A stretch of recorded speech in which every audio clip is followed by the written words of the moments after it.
হাজি চাঁপাইনবাবগঞ্জ বারোঘেরা ব্রিজে যে অটো রিক্সার টোল লওয়া বন্ধ ছিল না, ওইটা ফের আজ থেকে চালু হয়েছে। তো এটা থেকে লিয়া কোনো রকম যদি গন্ডগোল হয় তাহলে কিন্তু ফের আপনার পুলিশ সেনাবাহিনী সব কিছু কিন্তু ওঠে করে খাড়িয়ে আছে যে কোনো রকম হইলে দাবড়া দাবড়ি শুরু করে দিবে।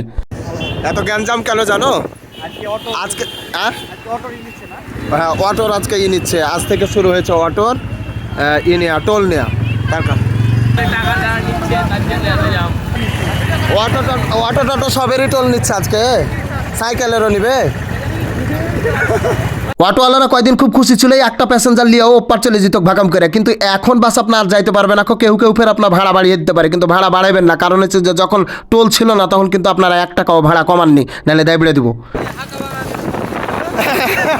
আঁকা বাঁকা করে যাই হোক, টোল ঘরে দেখছি যে ছোটোখাটো জ্যাম সৃষ্টি হয়ে গেছে, কারণ মেলা দিন ধরে টাকা মাকা দেয়নি। তো এই যে অটোওয়ালারা সাধনা খারাপ হয়ে গেছে, তো যাক এখন ফের আপনার 5 টাকা করে দিতে হয়েছে। তো যারা অটো চালান আপনারা এখন পর্যন্ত দেননি, তারা কিন্তু ভাগাম করে টাকা হাতে করে নিয়ে যাবেন, নাইলে কিন্তু ওইটা করে ফের পুলিশ আর সেনাবাহিনী খাড়িয়ে আছে, কোনো রকম যদি কাজ করতে যান তো দায়বসে আপনাকে কিন্তু উদাম করে দেবে আর কি। তো যাক আপনারাকে এই খবরটা দেওয়ার লেগে আমি আপাড়া মিলন আজকে ওইকে ভাগাম করে গেছিল।